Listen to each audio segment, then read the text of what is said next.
Welcome to episode 41 of the Landlady Boss podcast. I'm here with my sister and co-host Rachel. How are you doing, Rachel? I'm doing so well. How are you?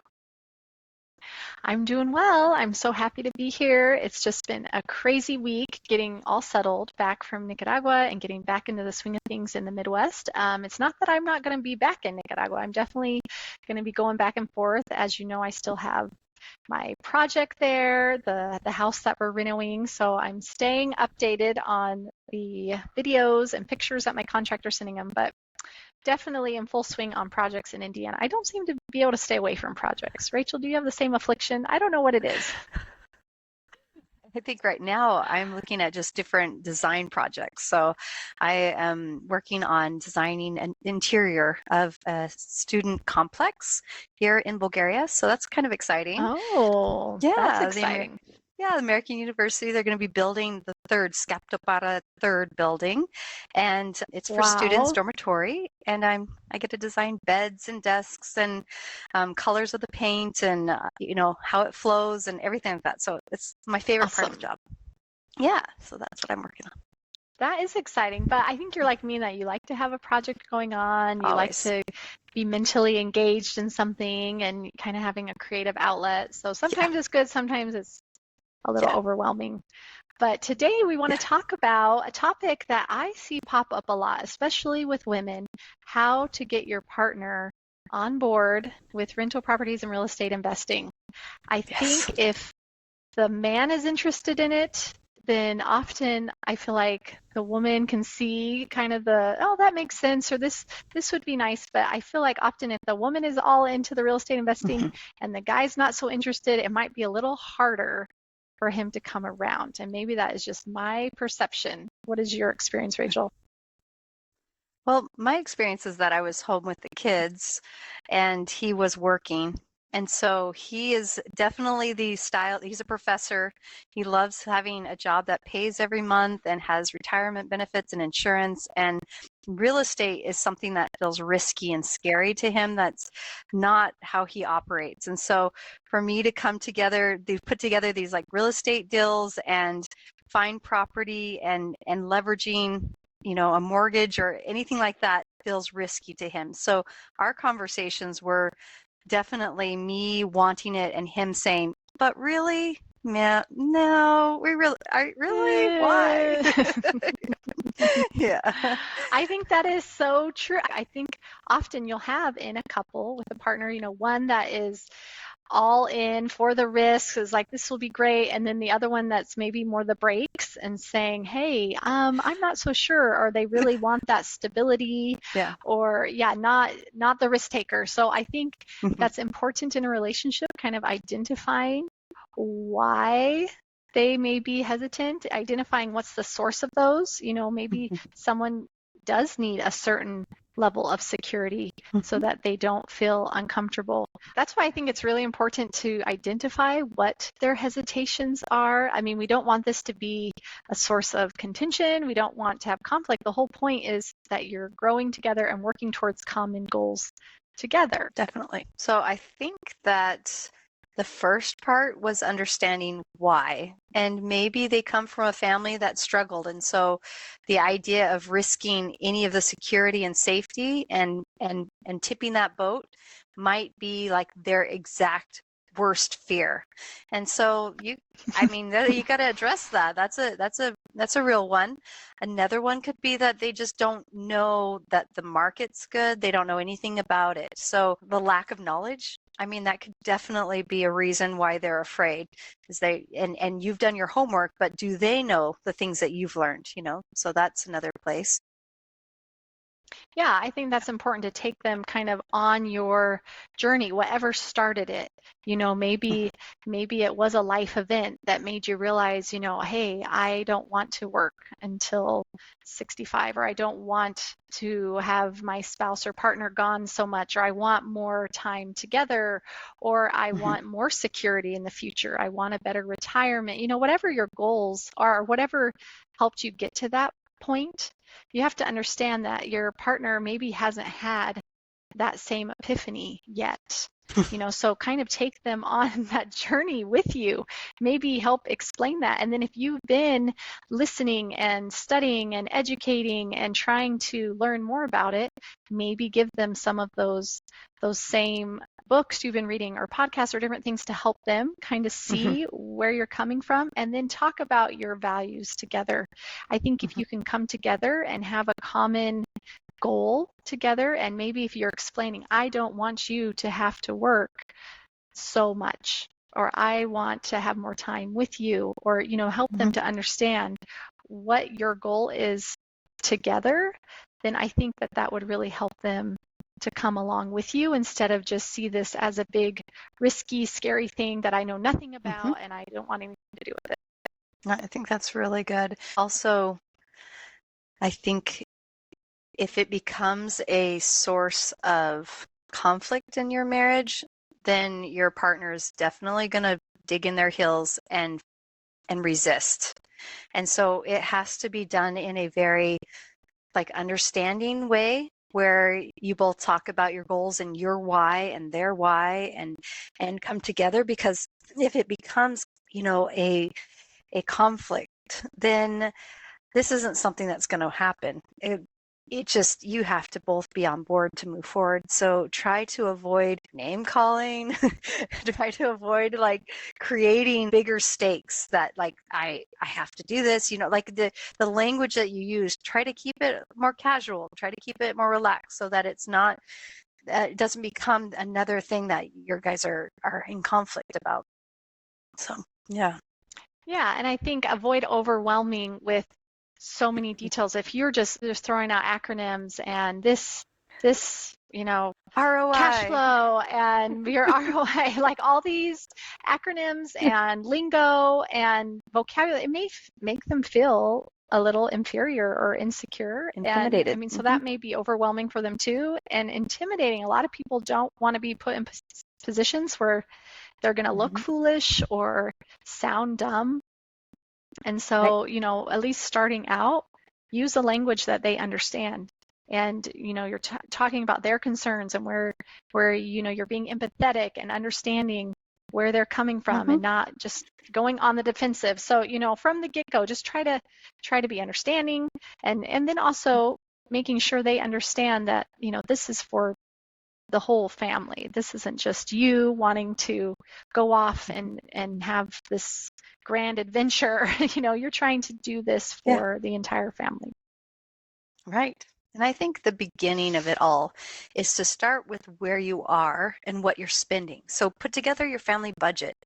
Show that there is money for savings, or if there's not, talk about that. Talk about how we're just spending exactly what's coming in. We have no savings. What is going to happen when we're both 65? These are the conversations. So start with exactly where you're at, what you're making, and what you're spending. And then that gives you a good conversation piece to begin either talking about retirement, or what can you do now to have it be different later. So, what will change if we don't change now? Exactly. And then highlighting that, look at with these little tweaks, or look at with these changes in 5, 10, 15 years, what it could be at. I know for my husband, he was fairly supportive from the get-go. He had, obviously family members or people he knew that had done some real estate, so it wasn't completely a foreign idea to him. He was a little unsure about our current market, or he definitely wanted more research and data. He's a data guy, numbers guy. Once I brought the information I'd found and the numbers and what the cost of properties were, and of course some options that I had just discovered accidentally, look at these options, wouldn't they be great? And then look at the numbers, and then look at the expenses. And once I showed him kind of the numbers, he definitely was more interested in it. And my whole approach was for our retirement. We had both lost our father, and coming back from his funeral, I remember thinking I've got to do something different. I do not want my husband to work until, he's in his 60s, 70s. And not that our dad hadn't had retirement or prepared, or, he he loved what he did for his job. So it wasn't anything like that, but it made it very real, going, okay, what do I want the next 30, 40 years to look like? And so that's kind of what spurred me onto my real estate journey and becoming more involved with that and wanting something different, wanting more family time, wanting my husband around more. So I started researching and finding information, and then looking at what the numbers could be for retirement, and coming up with your financial freedom number, that if we had this much coming in every month, when by this age, like, we could retire at this time. So that was kind of my approach, and it really resonated with him, and it was something that he could get on board with. And then as we researched together, we could find properties that met our criteria, and but it really helped, I think, to go together to it. I mean, obviously you may not have a partner that's completely all in. And my husband said, I don't have time to be doing the maintenance and repairs. I really don't want to be the handyman guy, even though he is very handy that way and can fix almost anything. But he said, I don't want to be getting up in the middle of the night working on stuff. And I don't, and I said, that is fine. Yeah, he didn't want another job, but he was supportive of me going and doing this. So that's important to point out. No, that's good. I think when I started, I said, okay, so as of right now, it was only 3% needed down to do a down payment to buy a house that we could rent. So we had moved from Egypt and moved into Rexburg, and they were building this huge auditorium for students. And even though campus was only like 6,000 or 7,000 people, the auditorium was for like 17,000 or something. So I knew that they were gearing up for growth. And I said, I want a rental for students. And I talked to my husband, and he's like, well, we don't have much money. I said, okay, well, I will put aside $100 every month. And in 2.5 years, I'll have the 3% I need to buy a house. And he's like, okay, that's great. And then as we started, about 3 months into it, maybe, I ended up getting a partner, and I found a triplex, and I was able to get started faster. But that was how we were going to start, was just $100 every month in savings until we had a down payment. I was thinking back to when you were talking about when Dad died. I came home that next morning. I woke up and I started decluttering my house and put it on the market. And I realized my house had so much equity in it that I wanted to downsize and travel. And so similar idea of it, just having that experience just spurs on what am I doing with my life right now? Where do I want it to be going? I'm going to change something up. And I listed my house. Yeah. So that was.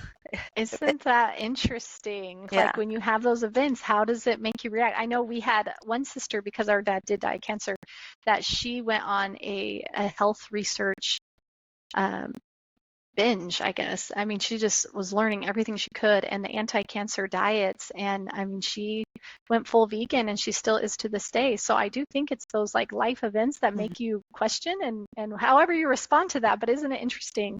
Like the same event, but everyone could have a different response to something like that. Yeah, but it's good to reevaluate. And I think that's huge. So if your spouse or partner is hesitant about the risk, maybe your first foray needs to be very, very low stakes. It needs to be something like so small that like you're renting out one of your rooms in your house, or you do like an accessory apartment in your backyard, or something that's just like smaller stakes, that's not staking the whole farm. Like, it's an important that they, you both just start in a place that you can, so that you can get going. I love that. Yeah. Kind of coming up with a low risk entry strategy. You're not saying, hey, we're going to go buy a 100-unit apartment building. Are you on board? No, maybe what do we have that we could rent out? Yeah, a basement, or a little side apartment, or a camper, or something that kind of dips your toes in, Yeah. that kind of helps them to see. I know for us, we had like a little house that was on our property when we bought it that needed a lot of work. And so I spent a lot of time like refinishing it. And that's kind of was my first foray into like stripping cabinets and painting walls and doing all this stuff. I spent months and Wow. months and months redoing it. And then I was like, oh, well, what should I do with it now? And a friend said, you should put that on Airbnb. And I was like, no one is coming to rural Indiana on an Airbnb, like to stay there. I didn't see it, but I was like, well, I might as well put it. I did all this work to kind of restore this little apartment that was on our property. And so I put it on Airbnb and I was amazed at the response. Apparently, a lot of people want to come and vacation in rural Indiana. And it was just a cute little getaway, and people would come from Chicago or Columbus or Indianapolis, and just kind of get out in the country. So that was a very low risk entry. It wasn't extra expense for us to purchase it. We already had it on our property. Yes, I had to refinish it, but I was already doing that. So, that was something that I think helped us see like what could happen with just a little extra cash flow every month or another avenue of income. That really kind of got us excited about what else could we do with rentals. That's really good. Really exciting. Some people will buy a duplex and live in one side, rent the other until they can afford to buy a different house and then rent both sides, So yeah, these are just all these are options for getting started. But I think it's starting with the basics. It's starting with your budget. It's starting with what you can afford. It's starting with some goals that you can create together. And maybe even joint venturing with somebody so that so you don't have all of the risk yourself. Like, I think that might help too. Well, and I love that you got started. I mean, you looked at your budget, you said, what can we afford? And then you started with your plan, but because you were already in that mindset and looking, opportunities came to you.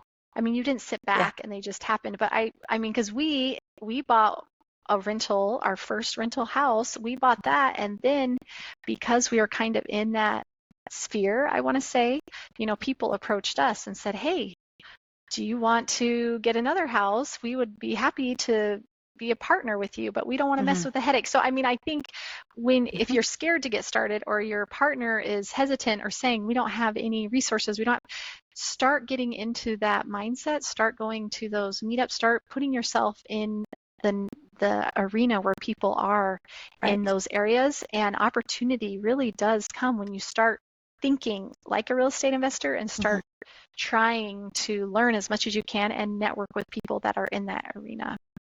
Yeah, I'd say that happens to me a lot. I'll have somebody call me and say, I'm not really listing this project, but if you know of somebody buying, I have this project. And so they'll send me all of their schematics, their plats, everything.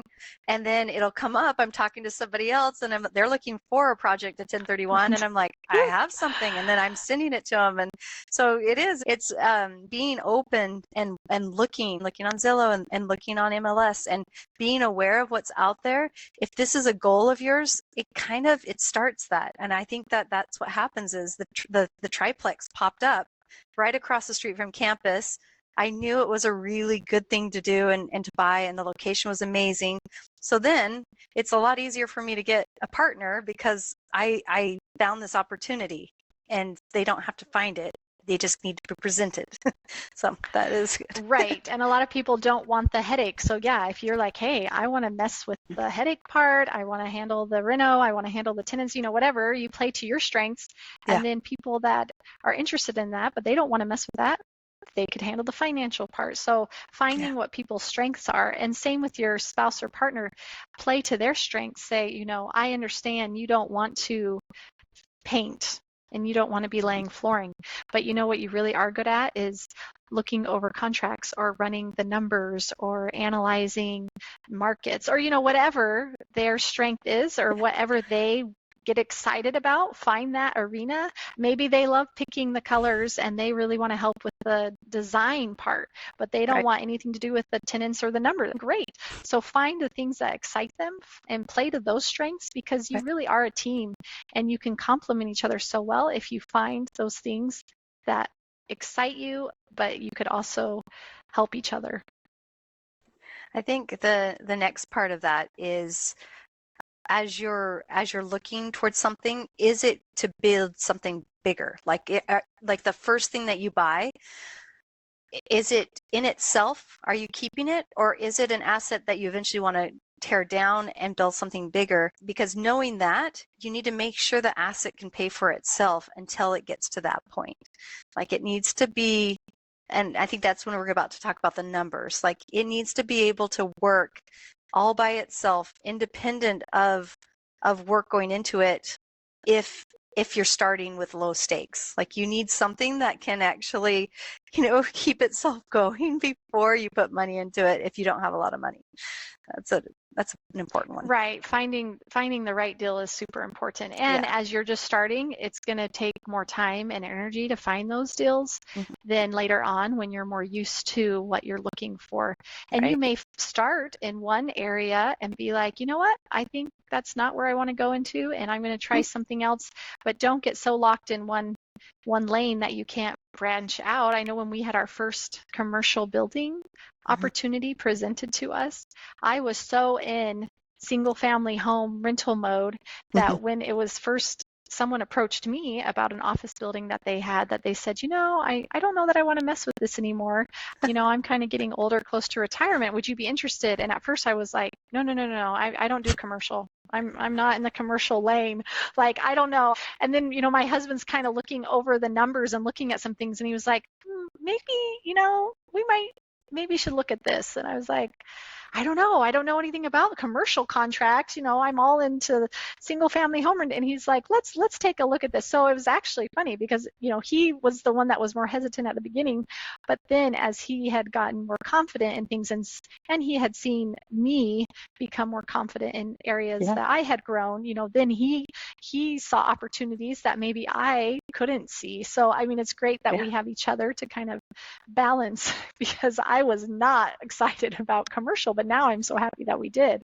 And then we have even more. So it's like, it just starts somewhere. Yeah, that's really, really good. So that's the next part, is get the numbers together and show them numbers.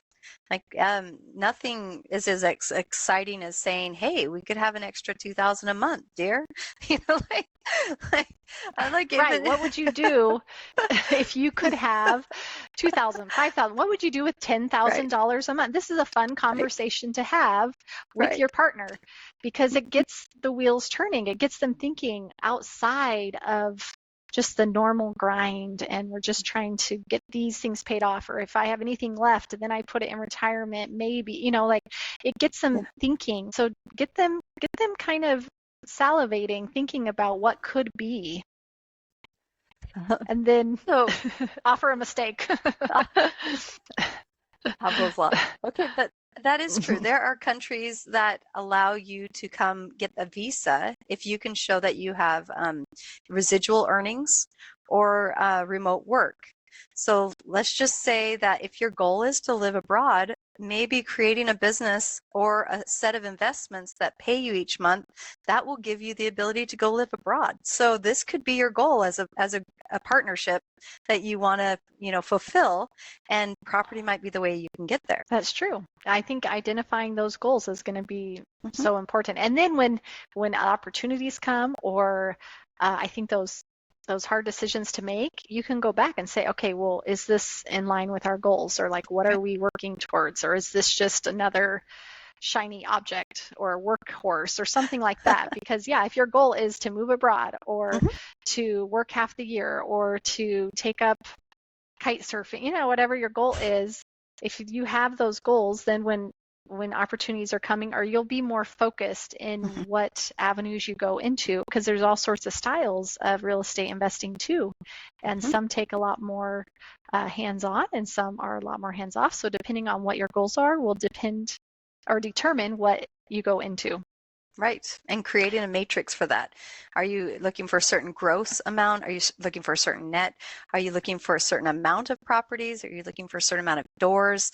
Like what is your indicator of success? What is it that you're like working towards, so that you know that you can get there? And then I made the mistake when I bought our first triplex of thinking that the amount of rent I'd be pulling in would actually be my take home. Like I I mean, I put some in there for the insurance and taxes, but I did not have a repair budget. I assumed, it looks pretty good. It's in good shape. It's already rented. This is what I can make. And it ended up holding steady. It paid for itself, but it didn't actually give us money until we tore it down and built a student complex. So it paid for itself and its bills, but none of that actually came true that it gave us revenue back because it was an old home that required a lot of repairs. However, it did create something better. Yeah. It held its place. Right. Well, and often you're getting started in it, and it's to build assets that can help you go to bigger and better assets. So I don't want anyone to ever get caught up in the, I just have blah, blah, blah. No. These are assets that help you build wealth that you can then either change up for different assets or you keep and maintain, but it gives you assets you can borrow against to get bigger assets. So, I mean, it's never a bad thing. I mean, unless they're just losing money left and right, but don't ever think it's just a one bedroom, house or what. No, each of these things help build wealth that you can build on. And like you said, then that little triplex went to a big, huge apartment complex for students. Right. So, yeah, it's all a start. And as part of that, like even if you aren't receiving the rent, every time it's paying its bills down, you're receiving equity in that amount. So it's paying down the mortgage. The renters are paying your mortgage down so that you have more and more equity in this building. So you have it as an asset. So you really are creating wealth each month that you have it rented. Exactly. And I will say that I end up not touching it because I'm wanting to pay down loans or invest in other things. And so the end of the story is my husband still has not quit his job, but our goal and our plan has changed. So that's okay too. You can pivot, you can change, but instead of saying, okay, now I'm going to quit, it's okay, now we're going to continue to scale and grow and pay down things so that when you do retire, it's even more cash flow, and so we can retire earlier but have more of a comfortable retirement. So plans can change, goals can change, but it's important, I think, that you're a team and you start out together and you grow together and just addressing their concerns, being empathetic, not saying, well, that's stupid or that's dumb or who's ever thought of that, being considerate of their feelings and concerns is going to make a huge difference because there are times that it's going to take you away from family time or the home or things you had planned or whatever. So having a supportive partner is I think really critical to being successful because you each bring different strengths to the table, but you also need the support of your partner or else it's going to be a very lonely, unpleasant road there trying to make it work, especially if they are putting you down or criticizing or sabotaging things. So just really try to come together and find commonality and common goals that you can work together, and it's going to make the journey so much more pleasant. Absolutely. So let's say that you're on board, you've got them to the point where they think it's a good idea too, and you got started. So let's talk about how to keep them involved so that they are part of that process, because I do agree that it can be a wedge because it does take you away from the family. It does take your time. You're now not paying attention to them. You're getting a phone call on Friday night. Somebody's locked out. I mean, property management does take you from your family. It just does. And so having them on board is pretty important. What are some ways that you've had your husband or you've suggested to people to keep your partner on board? Well, I think as we mentioned before, playing to their strengths, really focusing on those strengths and then acknowledging them when they, that deal really went so much smoother because you did XYZ. Or, I really appreciated when you pointed blah, blah, blah out because that was something I hadn't noticed. Or celebrating the wins together, really focusing on my husband says, you have no problem celebrating the wins. I am all about celebrating the wins. So he's like, you don't feel, like go out to dinner, take a little weekend away. I mean, do something, that you've been wanting to do. And I think it's important to incorporate your partner in those wins too, so that it's a win together, not just look what I did. Right. And also separating out. And because when I get in a project, like I'm all in and it's all in my head and it's all I can talk about and it's all I'm thinking about and it's all my phone conversations. We'll go out to dinner and I'm talking about my project and I'm talking about what I'm doing. And it can be incredibly boring to somebody who does not actually like business or money or anything like that. So, I mean, being a part of it is learning when to shut that off so that you do have that balance with family and, real estate. Like that's an important differentiation to make in your life between the two. Mm-hmm. Yeah. That is true. Maybe setting boundaries as a couple so it's not always work. We're always, it seems like we're talking about work all the time, or even after work, we're talking about real estate, and finding boundaries as a couple is important too. So it doesn't become everything. Right. Very important. That's really good. Also, I think really important is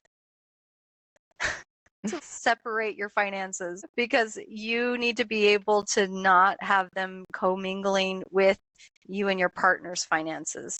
So having them really clean in a checking account, having them separate. And so then that's also helpful, I think, so your partner doesn't feel like it's intruding on not only life, but also it's in and out of the finances where they don't know where they stand, so it's really important to kind of keep that separate. Yeah, that can help them feel more comfortable with it. So this is a tricky topic. I think there's a lot of people that come to it from all different angles. You're wanting to be sensitive, but you also want to help them understand how important this is to you. So hopefully some of these tips will help you if you do have a partner that you're trying to bring on board to real estate investing, but they've been very hesitant.